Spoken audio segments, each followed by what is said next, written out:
We'll move to the roundtable now, so I'll invite all the speakers to join us on stage. We're also going to welcome Cédric Gaudin, who's the president of l'Association des Amis du Musée Bolo, the association linked to the Museum Bolo, computer history museum here in Lausanne, which historically has strong ties with EPFL. All right. Hey, Melanie, how you doing? And Melanie is also with us. Hello. So talking about video game preservation, we've seen how it implies a great variety of challenges, right? In terms, in some cases technical challenges, but also physical preservation and questions of choices, right? What do you preserve was a question that came up. We very briefly mentioned the question of the legal framework as well at some point, Jason, right? So as a first question, sort of warm-up question, what is, in your opinion, the biggest challenge when it comes to video game preservation today and for the coming years? And I'll let Cédric start. And if you want to say a few words about the Musée Bolo, of course, feel free to do so. Thank you, Selim. I am Cédric Gaudin, member of the Musée Bolo. This is the Swiss Museum of Computer Science, Digital Culture and Video Games in Switzerland, in Lausanne. We have our exhibition close to the opposite, the other side of the campus. You can see only 3% of the collection, so it's a big collection. And we preserve not only video games, but also computer history since more than 26 years. So from my point of view, the challenge today for the game preservation is the amount of games produced in the world, which is quite a lot, and the fact that digital information is either inside, at least more than 95% of the information is either inside a transistor or a magnetic media. On both of this is storage. In this storage, the life duration of the information is nearly 30 years, but no more, or maybe 40, 50, but no more. And this is the challenge for long-term preservation. And I think we need the institution like museum or archives need maybe to have a good contact with people that create games, developers, and also publishers and editors, so that we can do the preservation in a proper way. So, yeah. Right, thank you. So collaboration, but as well as the challenge of obsolescence, right? Yeah, the obsolescence also, it's a problem, yeah. At museum, we try to preserve the history, preserving the objects, and we can turn on this object. It needs some work, but today we can turn on some of the games, but we need also to preserve the softwares. And if we want to do emulators that emulate in the correct way, it's really difficult. It's really a challenge. Right. Thank you, Melanie. The biggest challenge that you see for the coming years?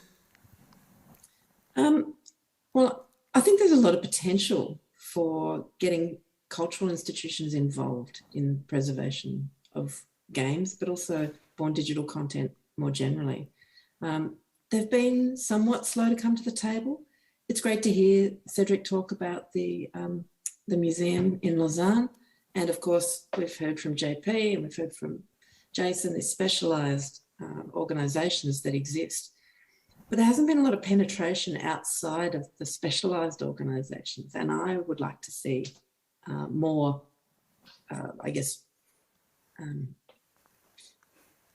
more institutions come and get involved because they have a core role. They have each has their own mandate, as JP said. They each have their own audience, and so that not everybody's going to collect everything, of course. But cultural institutions I see as really key because they have continuity and structures of governance that safeguard heritage content.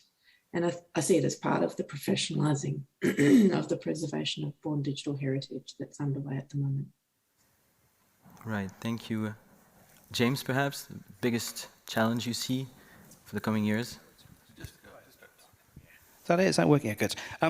Yeah, so I mean, echo all of those points. And so just to pick something slightly different then, just to, I think coordination and collaboration is really, really important. There are, I think you mentioned sort of, working with the industry, working with developers, publishers, rights holders.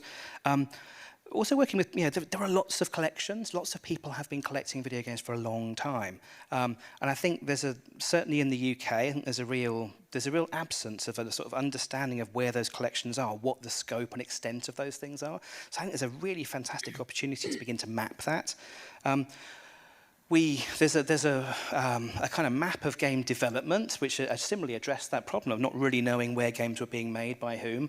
I think something similar that tackles those collections so we know where those materials are, and both helps us understand where the material is currently being collected, but also where the gaps are, what the most at-risk materials are, because no one's going to collect everything.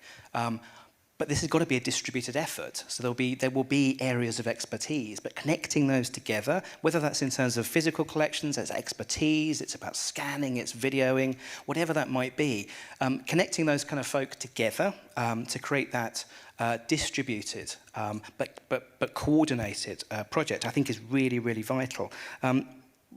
A couple of years ago, just before, in fact, a couple of weeks before the sort of lockdowns hit in the UK, we announced something called the Video Game Heritage Society in the UK. I think the site is currently down, but thanks to Jason, you can access it still on archive.org. It will be up again soon, ironically. Which is really an attempt to do that, and it's an attempt to kind of speak across those sectors. So there are a number of organisations in the UK, for example, that are interested in circling around games. We have a dedicated video game museum, but we also have organisations like the BFI who have been tasked with kind of responsibility for thinking about how games fit in with kind of broader screen, film, TV, for example. We have smaller museums where games are part of their collecting remit, but we also have legions of private collectors, fans, enthusiasts. We have developers that have their own corporate archives, and they're not speaking to one another at all. So the society there, Subject Specialist Network, is really intended to kind of connect those folk together. So I think that's a sort of national level, but internationally, this I think it's just as important. Thank you for that, Jason. Biggest challenge you see? The main challenge with me is to shut me up without going too long. Let's go quickly. A lot of my stuff is mundane technology. We now have a case where the majority of games that are AAA titles are now actual client-server relationships, which means that stuff in your house is only about 1/10 of the required software to ever make it run again. So it goes from merely being a software pirate to actually instituting a Mission Impossible heist to be able to get at the stuff. The other thing is kind of more abstract, which is, as Melanie implied, the Apple II community is particularly over the moon in terms of how intense they are now doing archiving. And so we get to see there the absolute ideal example of software preservation. Some of these folks are alumni of Google, of literal space programs who are now doing disk reading, analysis, sectors, who are allied with collectors who have, in some cases, contacted the surviving family members of people who only produced 25 or 50 copies 35 years ago that they advertised once. And if you go there, it is riddled with holes and gaps and missing titles. So you know that anything that doesn't have that level of attention. And I often these days talk about, like, well, there's games. That's pretty easy, because when you make it work, you have a game and you feel good about yourself. But what are you going to do about elevator control systems or thermostat control systems or pieces of business software custom made by consultants? There's no advocate. They may not ever exist again because they don't have that weird value, but they are some of the most intense and important software that has driven our lives forever. So, I try to focus on the fact that every day we make progress, with very little exception. Occasionally a company gets a little weird at us and tries to take stuff out of circulation, which just infuriates amateur collectors and makes them collect it harder. But on the whole, every day, we get a little more advanced. We learn a little more. Somebody supplies a piece of equipment and we make it work, or a new title comes up and we all celebrate that fact. So those challenges are ongoing. I will also say that if we were to stop right now, for the purposes of most of the world, we will have captured software. They'll be like, oh, there was old software? It looked like this? Awesome. Carry on. And that's a very hard thing to portray to people, is how exponentially harder and intense it is to collect more and more when people think you have the thing. And by the way, that's not software either. That's everywhere. Like sports history, there'll be like 9 highlight reels that everyone remembers, but there's thousands and thousands of games that are lost forever because there's no record of them. So yeah, how about that? Jon-Paul, do you also feel like you're constantly progressing? You've mentioned you're doing physical preservation as well as digital preservation. Yeah, I think one of the things is we referenced, we didn't know what we were doing when we got into it, which I think is pretty much true of everyone who does this. You sort of learn by doing. I said that already. I think there is progression there. You also get comfortable with loss. You're not going to, again, some of this, I'm the son of an archaeologist, is from a classical archaeology. You used to things 1,000 years from now, 2,000 years from now, things will be gone. And we're going to save some small portion. Ironically, and Jason may disagree with me, but we are in this weird position where we're probably we're going to be able to preserve the stuff from the 80s much better than we will the stuff now, in terms of born digital, whether it's born digital, it's on your phone's getting updated all the time. As Jason said, it relies on a server that is going to be shut down at some point, and we won't get access to that code. Or if it's a multiplayer game, what does it mean to play World of Warcraft if you're the only one wandering around in this world by yourself with no one, it's just a meaningless experience. And so over time, my focus has shifted in some ways from preserving video games to ask the question, what does it mean to preserve video game history? What's the meaning of this play? If you talk to anyone who's played video games are deeply emotionally resonant experience, especially when you're about 13. You remember where you were when you played that game. So how do you convey the meaning of that game to people in the future? So some of my favorite artifacts in our collections are not actually the games themselves. They're things like a thank you note that a family of a girl who was dying of cancer sent to the studio who created the Nancy Drew games when she was able to meet with the team. And actually, they later put her into a game after she passed away. They were her favorite games. They give you some sense of, hey, this game is really important to people.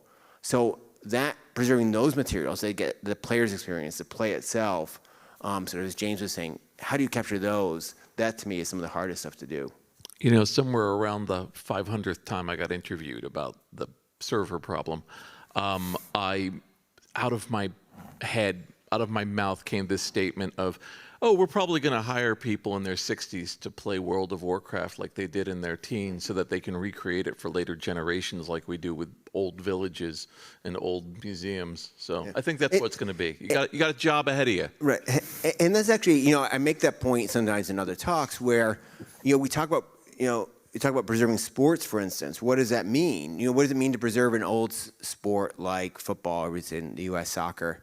Are you preserving the equipment? Are you hiring people to run around in the sort of the kit, whatever that they had back in the day? And so what is that? Are you looking at video? It's the same thing. Play is a lived experience. What does it mean to preserve Shakespeare? We have the text, but is it the same as going to the Globe Theater and having the audience throwing stuff at the actors? No, it's not. So you preserve small portions of it, but not the whole thing. I'll say again, I went to this great showing of a Shakespeare play with Stephen Fry in it, where they tried to make it like the old days. So when you wander in, the players are already on the stage getting dressed, and you sit down, and there's a couple people on stage who are playing. They're audience members, but the idea is you were the patrons, so you get to sit on stage with them. And they do the whole, and all the costumes they're wearing are using fabrics and approaches, and yet you're inside of a building that is being wonderfully heated and has lights that are of incredible quality. So We're trying. Well, and if you come to our arcade on a really busy day, you can smell what an arcade used to look like or smell like. So that's always a possibility. That's right. So, thank you very much. Thank you. I think we need both mics, if that's possible, for the moderation. Yannick. Here. and Okay, myself. perfect. Thank you very much. Great, thank you. So thank you for these answers. I have a question. I'm following the script. It's been evocated before, but I'm asking it anyway, especially since we're very interested in the answer.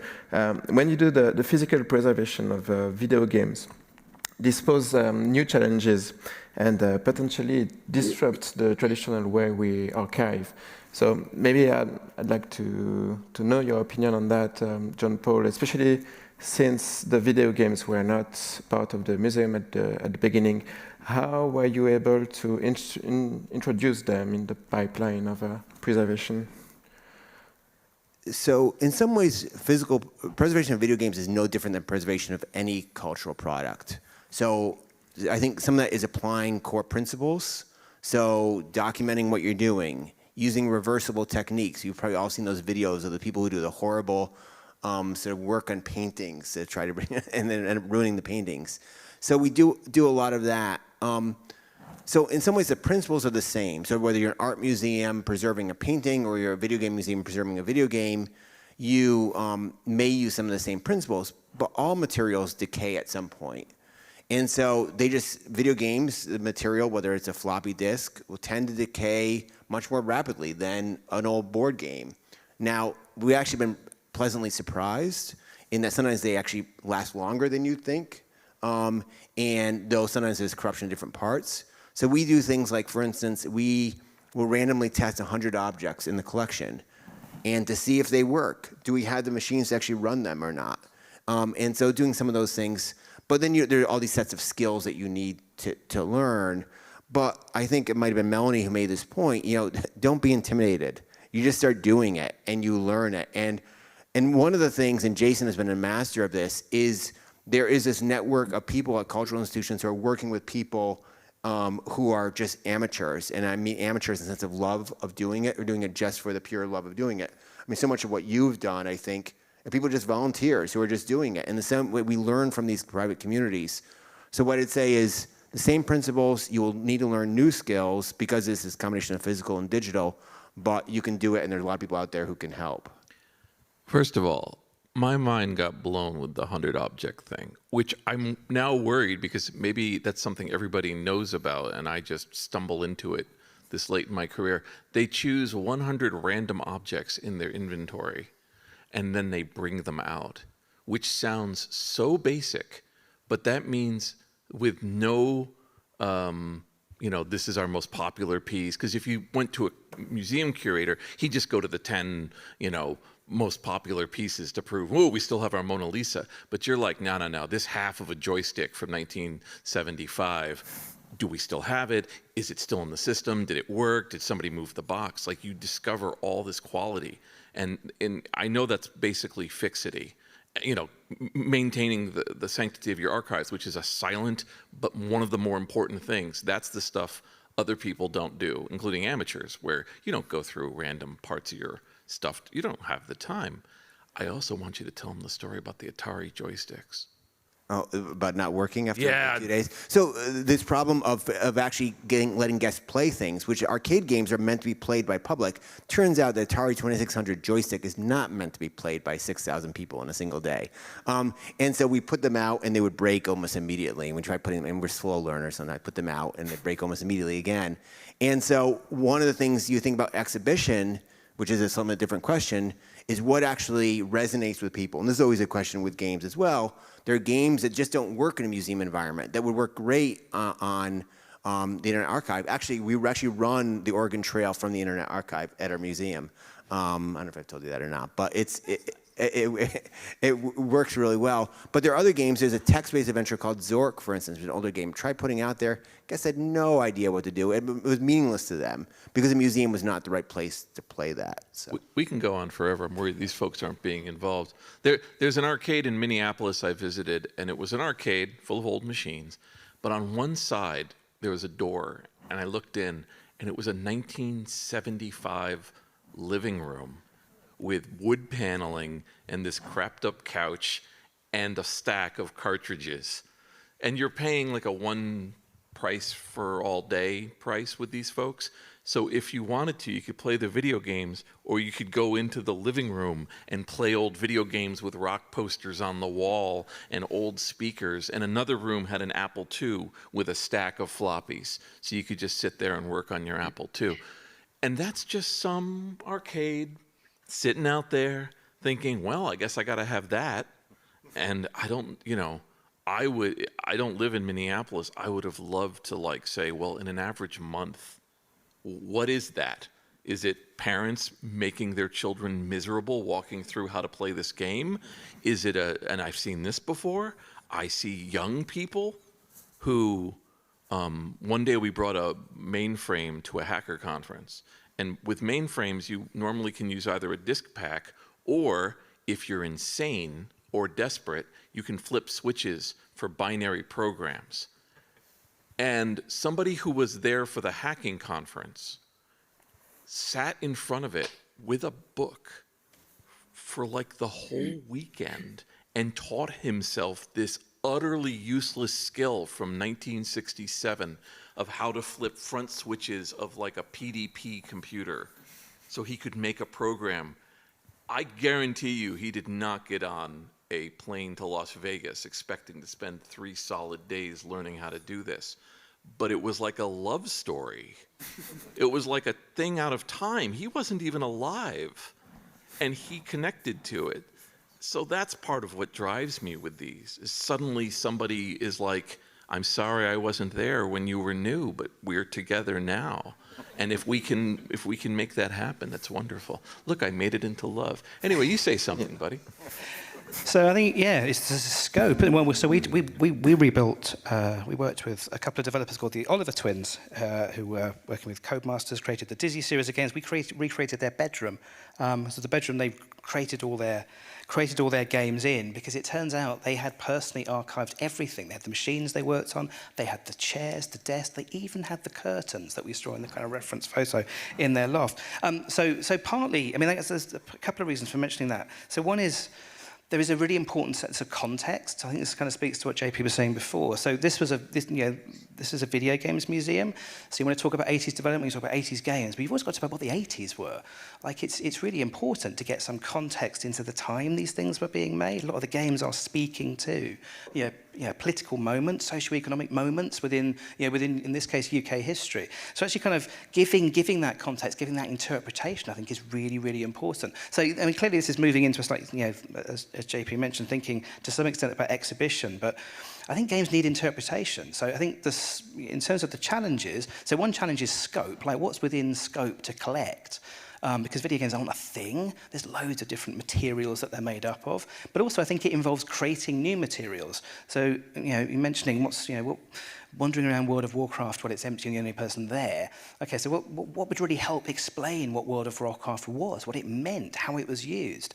So that might mean collecting blog posts and diaries and journals, but it might also mean oral histories. It might mean paying people to come and play the thing again. So I think it's also about generating new materials that help us understand the meanings of these cultural objects, these cultural practices that gave rise to and made meanings out of these games.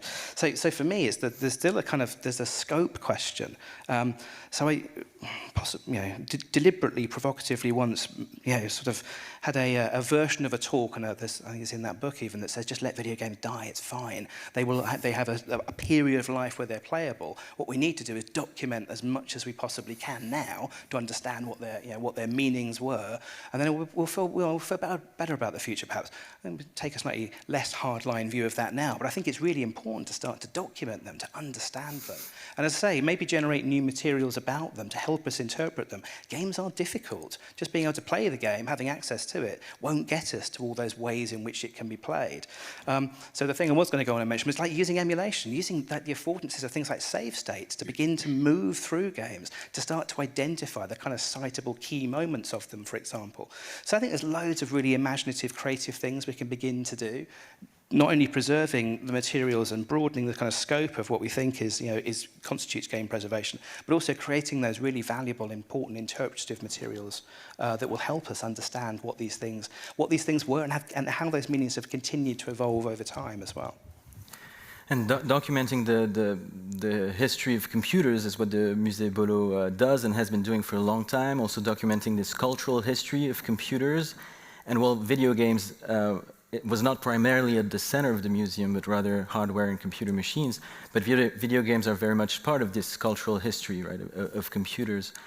So perhaps you could tell us a bit, Cédric, about how video games sort of arrived in the museum, or were they there from the very start, perhaps? Yeah, from the beginning. So I am always impressed to see children playing Pong, because Pong is a really old game, really simple game, and the children of today always play with Pong hours with their grandfather, and it's the only game that the grandfather can beat the little children. But, well, it's just impressive that just this simple game today, just because there is it's a wonderful gameplay, and today it has success.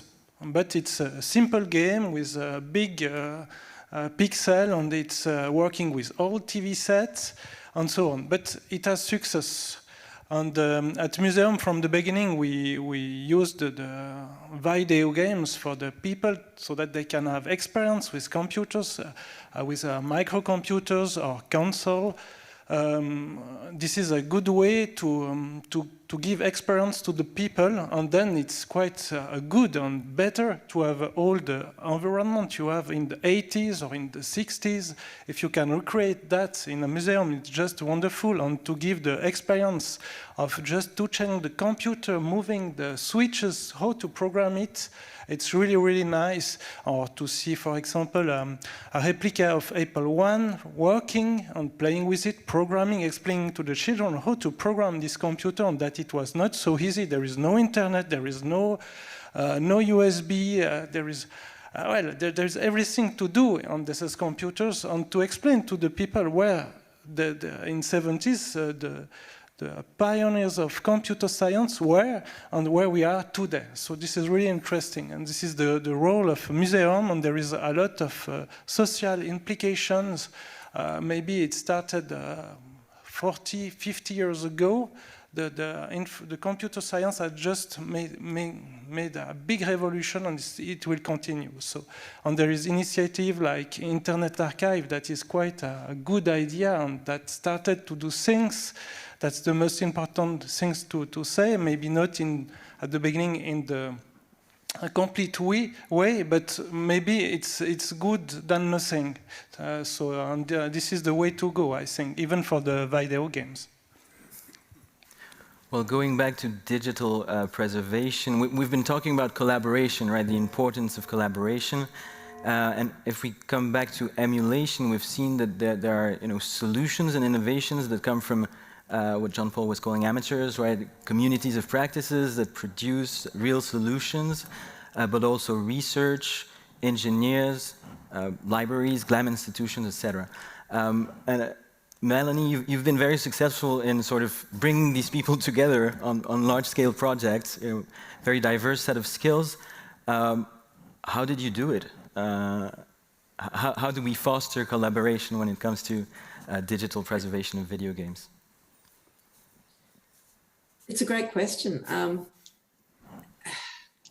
It just seemed to be the logical way to do things. You go to the people who have knowledge.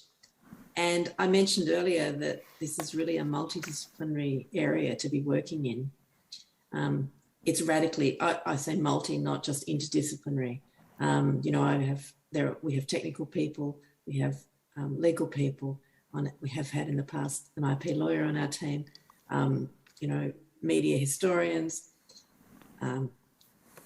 curators, conservators, etc. And enthusiasts have played a key role. And the thing about having such a radically multidisciplinary team is not everybody needs to know everything. In fact, one person can't know everything. And so you defer to others' expertise. And the expertise is clearly You know, if it's a particular system that is obscure, arcane, and really no one except the collectors or the enthusiasts know about it, then that's who you go to. It's obvious.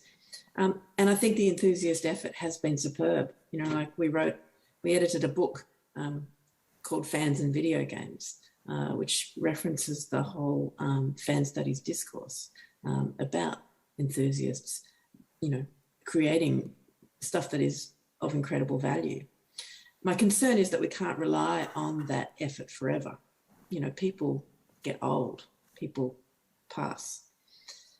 And I don't really know how to answer that, but I guess I see that there's a gradual professionalization happening or needing to happen. It's probably not happening fast enough for my liking.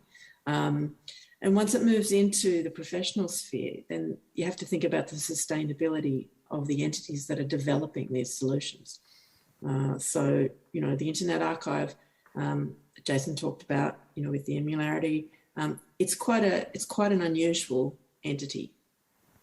The solution that we're working with at the moment, emulation as a service infrastructure, you know, I think the sustainability of that effort is really crucial.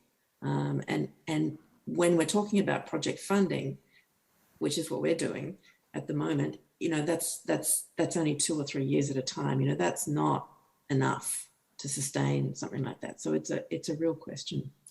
So I think I was a little annoyed when I reached out for support from a digital preservation group when we were putting this emulation network proposal together. And their response was that they don't like to favour one vendor, with the implication that there is another.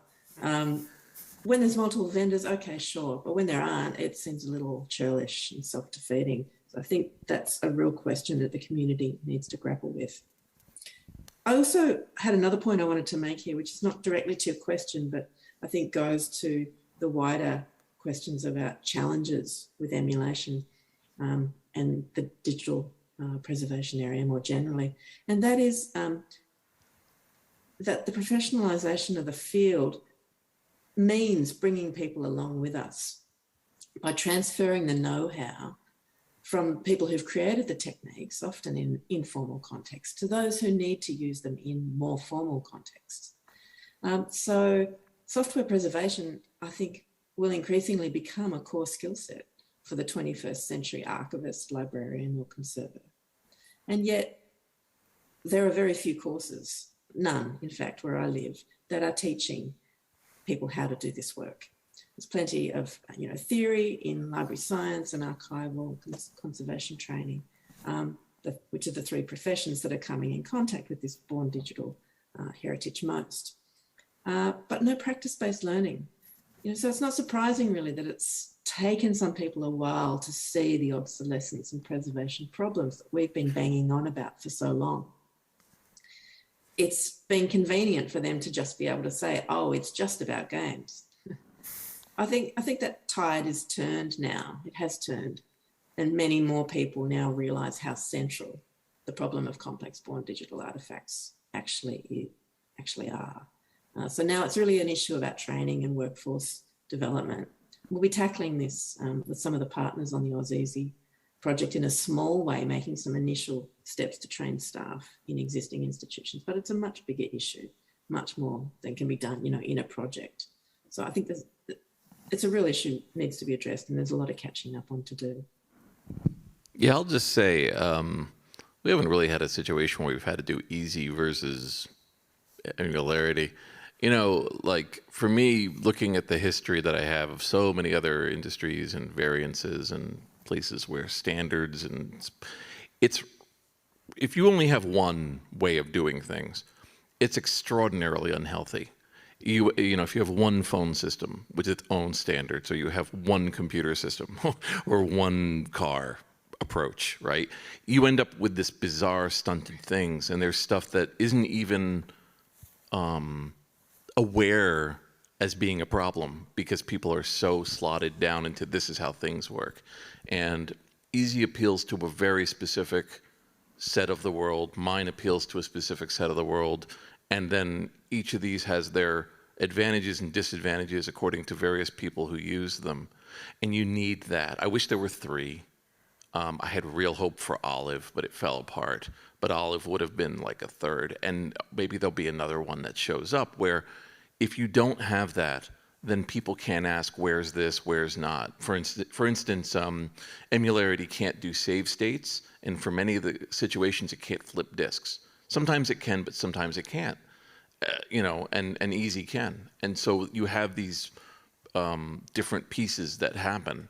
So I really want more of it, honestly. I think that if anybody thinks of it as a competition, like they're fooling themselves, because we are literally both aimed towards the same enemy, which is entropy, loss, and destruction.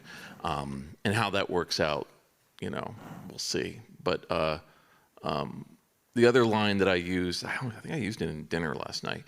When I tell people who are kind of outside of the day-to-day what software preservation is like, I often say to them, try to imagine that we as people didn't recognize paintings as anything other but disposable until 1970. What would happen?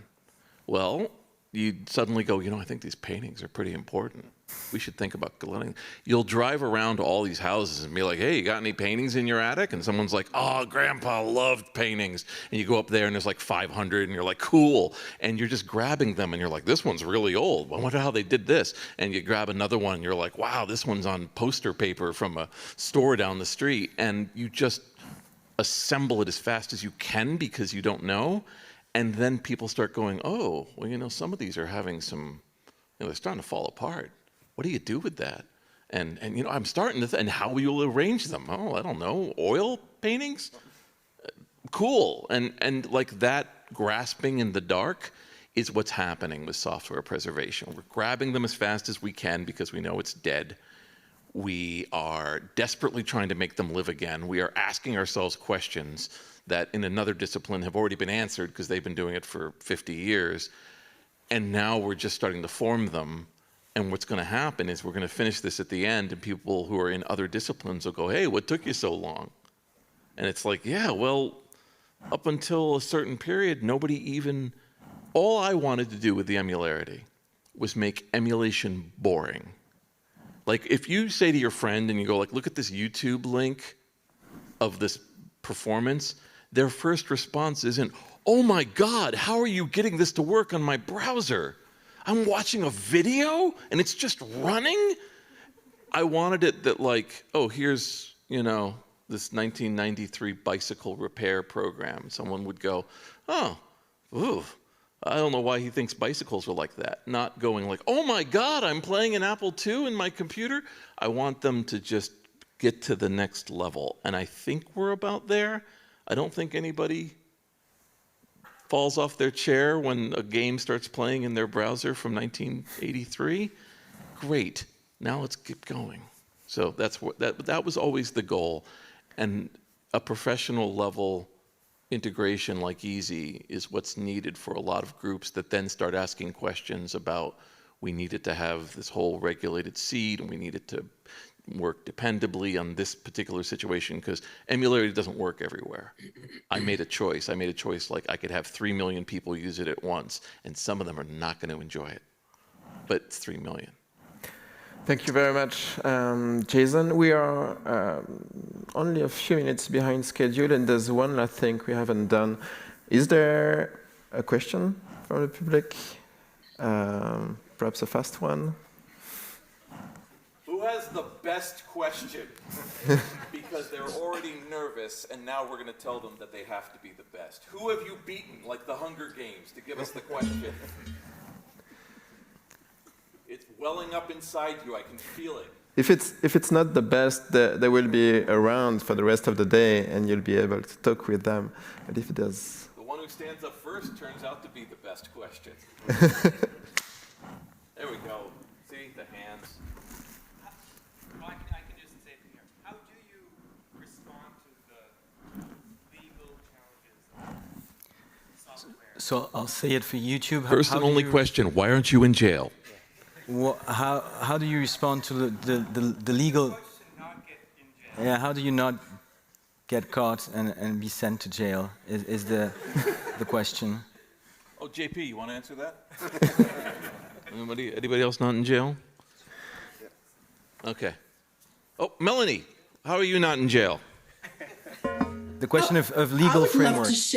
I would love to share the legal point that I can with you, because this is one of the reasons I'm banging on about cultural institutions and the professionalising of software preservation. In Australia, we can legally preserve software in libraries and archives. And to my great pleasure, I discovered when I went and sought a legal opinion, libraries and archives can also share preserved software that they have in their collection with other libraries and archives for research purposes.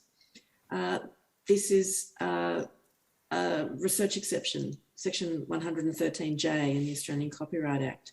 And it's really significant that there is this research exception. We don't have fair use like in the US, but it makes a national emulation network possible between libraries and archives, which also includes galleries and museums and university archives. Now, it's not everything that everybody would want, but it makes a really good start. And I think, you know, it gets our foot in the door, and it means that we can start doing things between researchers and between GLAM institutions and other libraries and archives. So yeah, it's exciting. And we just had an election, so we've had a change of government, thank God. But prior to that, there was an exposure draft for some amendments to the Act, which we're proposing to also introduce other use cases, including personal and domestic use cases. So, you know, things are looking up in the copyright landscape here. So an option would be for all of us to move to Australia. It is a regional approach too. I mean, that's a number of us have these conversations internationally, and it's both a regional approach and what happens in the EU or even in the continent, in the UK is different, and US is different than Australia. There's also just, I think, philosophical approaches on the part of the institutions, and this is something that institutions have different comfort levels about what they see is at stake. So Jason, I think, is fairly bold in terms of, and there are other places that are very conservative, and so each institution sort of needs to find where they exist, and sometimes, you know, that depends on what other relationships you have. What's your relationship with the industry itself? So sometimes there are these factors, not only legal, there's sort of these other sort of pressures that are there as well. So it's, again, for each institution to find what your comfort level is.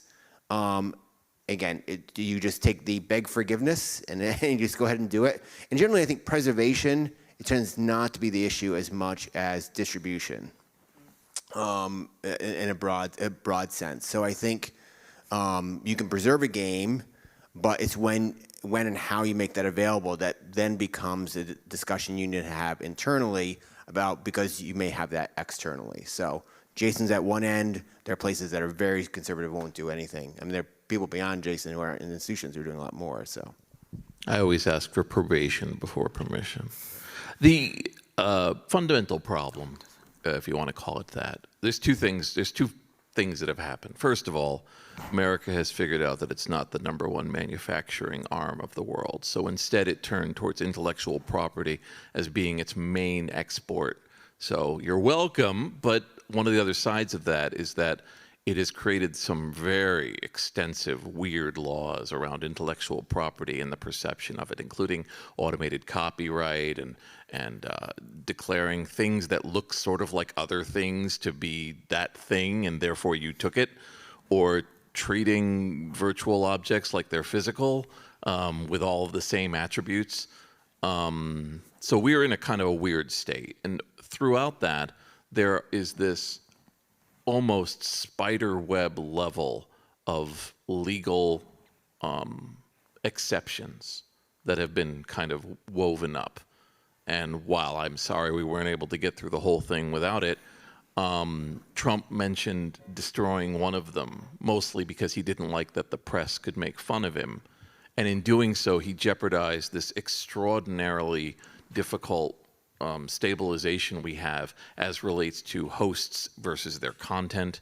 The Digital Millennium Copyright Act sucked, but it actually did produce a mechanism, which is that companies who feel that their material is somewhere it shouldn't be write a pro forma letter that requests the item be taken down due to the following legitimate reasons that they have to fulfill, and then we fulfill that all the time. So, for instance, 5 video games went down over the last week. You know, they just said, we don't think you should make those playable to others, and we went, fine, and we took them down, and everybody was fine. It was a case of, you know, this company considers it to be important to them not to have it playable by anywhere else in the world, and then other companies are dead or gone. And if it sounds odd, ad hoc, fragile, undependable, fearsome, and weird, it is. It absolutely is. And it's a reflection of what I was saying about, like, collecting paintings in 1970, you know? Like, imagine in 1975, someone makes an art gallery and someone goes, you can't just hang these paintings for the public and charge admission. What, are you crazy? That's insane. You shouldn't be able to do that. And that's where we are now. And if, I mean, God, what a great reason to go to jail. And these will be the final words. Thank you so much. We have to stop there. Yeah. We're already running late, but a big round of applause for all the speakers. Thank you so much.